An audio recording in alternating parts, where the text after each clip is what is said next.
कर रहे हैं सुप्रीम कोर्ट के एक काफी और हालिया फैसले की। हाँ, यूनियन ऑफ इंडिया बनाम साजिब रॉय, ये 9 सितंबर 2025 का है। बिल्कुल। और ये फैसला ना सरकारी नौकरियों में आरक्षण और योग्यता, हाँ योग्यता और जो नियमों के पेच होते हैं बिल्कुल, उनको समझने में अहम और है। खास तौर पे उन उम्मीदवारों के लिए जो छूट लेते हैं उम्र वगैरह में। हाँ, उम्र जैसी छूट लेकर एग्जाम देते हैं और फिर उनके नंबर आ जाते हैं जनरल कट ऑफ से ज्यादा। सही। तो सवाल ये कि फिर क्या हो, क्या उन्हें जनरल सीट मिलेगी? हाँ, ये सवाल अक्सर आता है भर्ती में, काफी कंफ्यूजन रहता है। तो चलिए इसको समझते हैं धीरे धीरे। बिल्कुल, हमारे पास ये पूरा फैसला है और हम देखेंगे कि कोर्ट ने आखिर क्या कहा और क्यों। ठीक है, तो ये मामला था ओबीसी उम्मीदवारों का जिन्होंने उम्र में छूट ली थी। हाँ, उम्र की ऊपरी सीमा में छूट का फायदा उठाया था। से ज्यादा नंबर लाएं तो क्या जनरल सीट मिल सकती है? यहीं पे योग्यता और आरक्षण के नियम मतलब आमने सामने आ जाते हैं।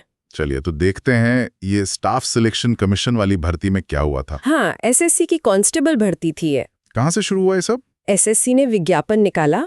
हाँ, बीएसएफ, सीआरपीएफ, आईटीबीपी जैसे बलों के लिए कांस्टेबलों की भर्ती। प्रक्रिया तो सीधी थी शायद, फिजिकल, रिटन, मेडिकल। हाँ बिल्कुल, फिजिकल टेस्ट, फिर लिखित परीक्षा और आखिर में मेडिकल। और उम्र सीमा क्या थी जनरल के लिए? जनरल के लिए 1 अगस्त 2015 को 18 से 23 साल। लेकिन रिजर्व कैटेगरी के लिए छूट थी। हाँ, और इस केस में जो याचिकाकर्ता थे वो ओबीसी थे। तो उन्हें कितनी छूट मिली? नियम के हिसाब से 3 साल की, और उन्होंने इस छूट का इस्तेमाल करके ही अप्लाई किया था। ओके, तो अप्लाई कर दिया, फिर नतीजा आया होगा। हाँ, नतीजा आया तो वे असफल घोषित हुए। क्यों, क्या हुआ? उनके अंक अपनी ओबीसी श्रेणी के जो आखिरी सिलेक्टेड कैंडिडेट थे उनसे कम थे।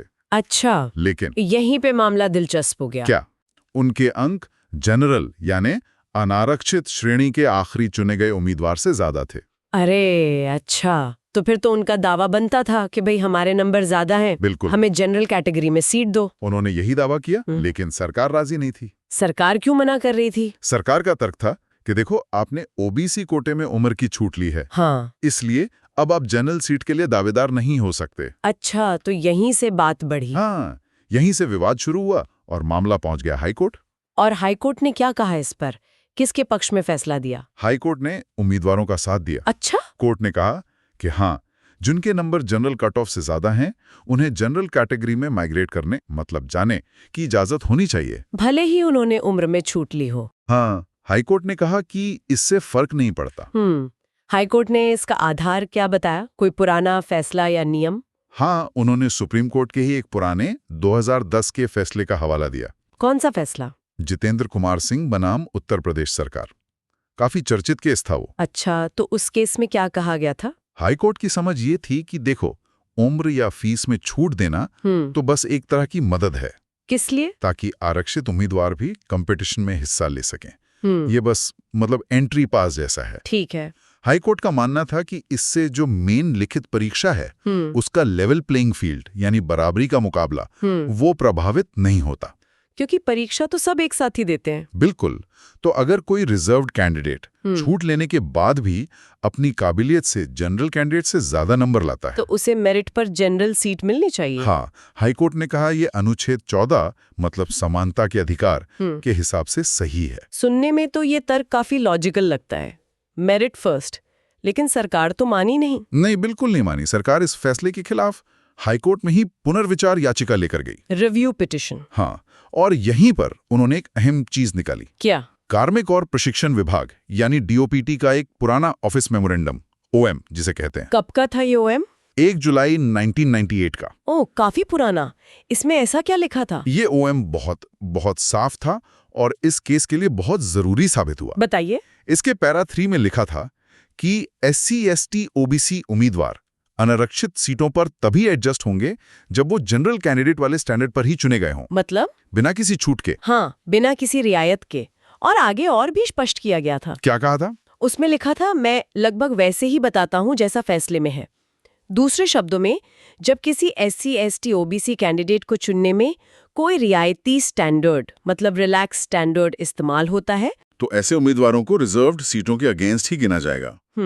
ऐसे उम्मीदवार अनारक्षित सीटों पर विचार के लिए अनुपलब्ध, अनअवेलेबल फॉर कंसिडरेशन माने जाएंगे। अरे बाप रे, ये तो बिल्कुल सीधा कह रहा है कि छूट ली तो जनरल सीट नहीं मिलेगी। एकदम। ये तो हाईकोर्ट के जितेंद्र कुमार वाले तर्क से बिल्कुल उल्टा था। तो हाईकोर्ट ने इस ओएम पर क्या कहा जब सरकार ने ये रिव्यू में दिखाया? हाईकोर्ट ने फिर भी अपना फैसला नहीं बदला। सच में? ओएम देखने के बाद भी? हाँ, उन्होंने सरकार की रिव्यू पिटीशन खारिज कर दी। शायद उन्हें लगा कि जितेंद्र कुमार वाला सिद्धांत इस ओएम से ज्यादा महत्वपूर्ण है। ये भी अजीब है। एक बात और है, इन उम्मीदवारों ने भर्ती के दौरान कभी इस 1998 वाले ओएम को चैलेंज नहीं किया था। अच्छा, वो बस परीक्षा देते रहे। हाँ। तो फिर सरकार कहाँ गई? Supreme court. बिल्कुल, सरकार इस मामले को सुप्रीम कोर्ट ले गई। तो अब सुप्रीम कोर्ट के सामने सीधा सवाल था कि भाई ये 1998 का ओएम है जो साफ मना कर रहा है, तो क्या हाईकोर्ट का जितेंद्र कुमार को आधार बनाकर फैसला देना सही था? हाँ, यही मुख्य सवाल था और यहीं से सुप्रीम कोर्ट का विश्लेषण शुरू होता है। क्या कहा सुप्रीम कोर्ट ने? सुप्रीम कोर्ट ने सबसे पहले कहा कि हाईकोर्ट ने जितेंद्र कुमार केस को समझने और लागू करने में गलती की है। उसे मैकेनिकली, मतलब आंख बंद करके इस केस पर लगा दिया। क्यों? क्या फर्क था दोनों केस में? सुप्रीम कोर्ट ने समझाया कि हर फैसले को उसके अपने तथ्यों और नियमों के कॉन्टेक्स्ट में देखना चाहिए। ठीक है। जितेंद्र कुमार वाला फैसला उत्तर प्रदेश के एक खास एक्ट 1994 का और 1994 के ही सरकारी निर्देशों पर आधारित था। अच्छा, उन निर्देशों में क्या था? उन निर्देशों में साफ लिखा था कि अगर कोई रिजर्व्ड कैंडिडेट मेरिट पर चुना जाता है तो उसे जनरल सीट पर ही गिना जाएगा, भले ही उसने उम्र वगैरह में छूट ली हो। ओह, तो जितेंद्र कुमार वाले केस में नियम ही अलग थे। वो छूट के बावजूद माइग्रेशन अलाउ करते थे। एकदम सही, यही क्रक्स है। वहां के नियम इजाजत देते थे। लेकिन इस एसएससी वाले केस में जो 1998 का ओएम था, वो साफ तौर पर रोक लगा रहा था। समझ गई, ये बहुत बड़ा फर्क है। बिल्कुल। सुप्रीम कोर्ट ने यही जोर देकर कहा कि एक फैसले का अनुपात, मतलब उसका रेशियो, रेसिडेंडी, उसके खास तथ्यों से जुड़ा होता है।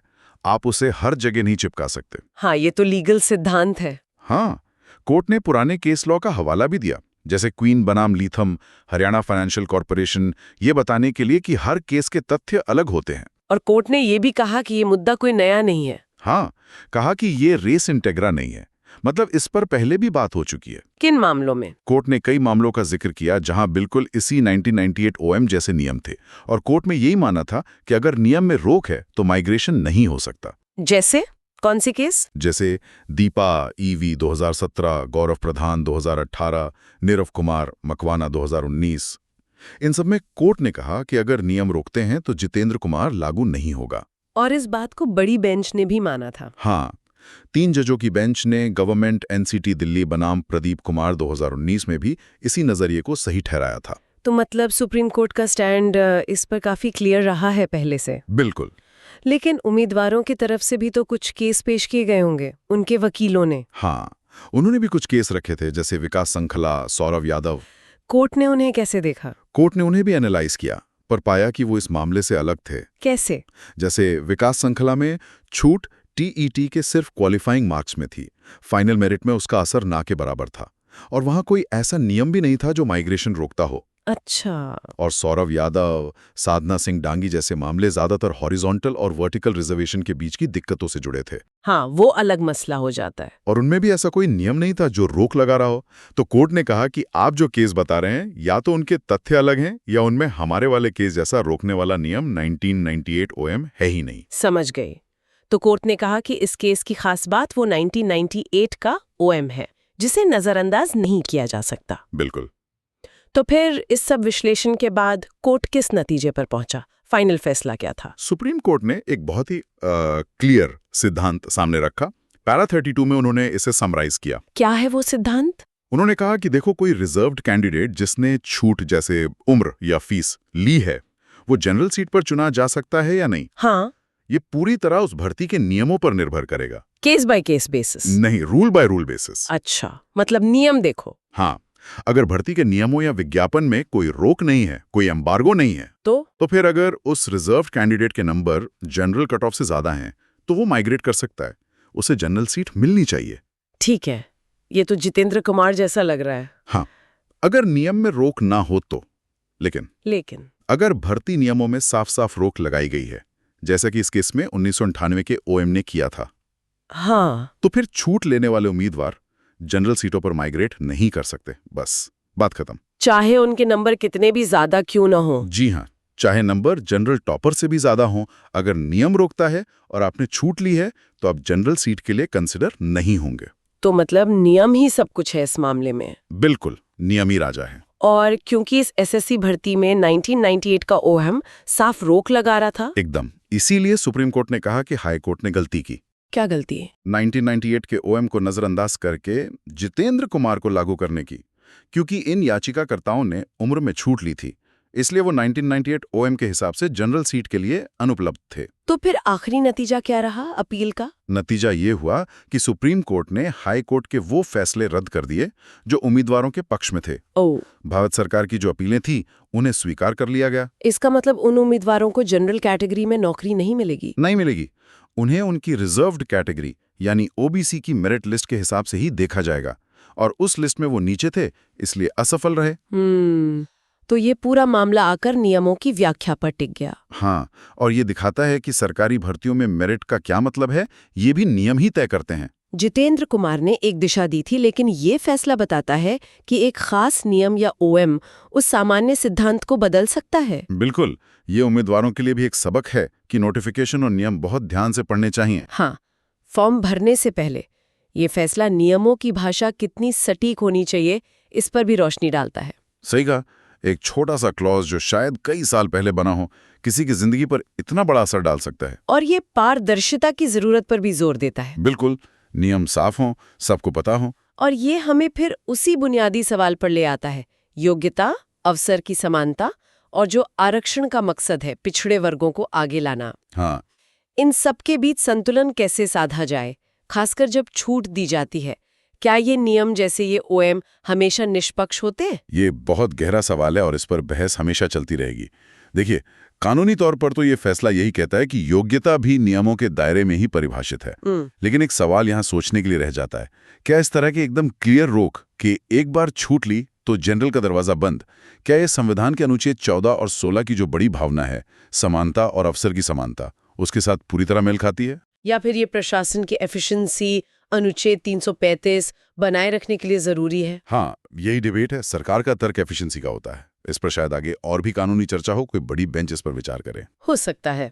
खैर, ये जानकारी उन सब के लिए बहुत काम की है जो सरकारी नौकरी, आरक्षण और इन कानूनी बारीकियों को समझना चाहते हैं। बिल्कुल। आज के लिए इतना ही।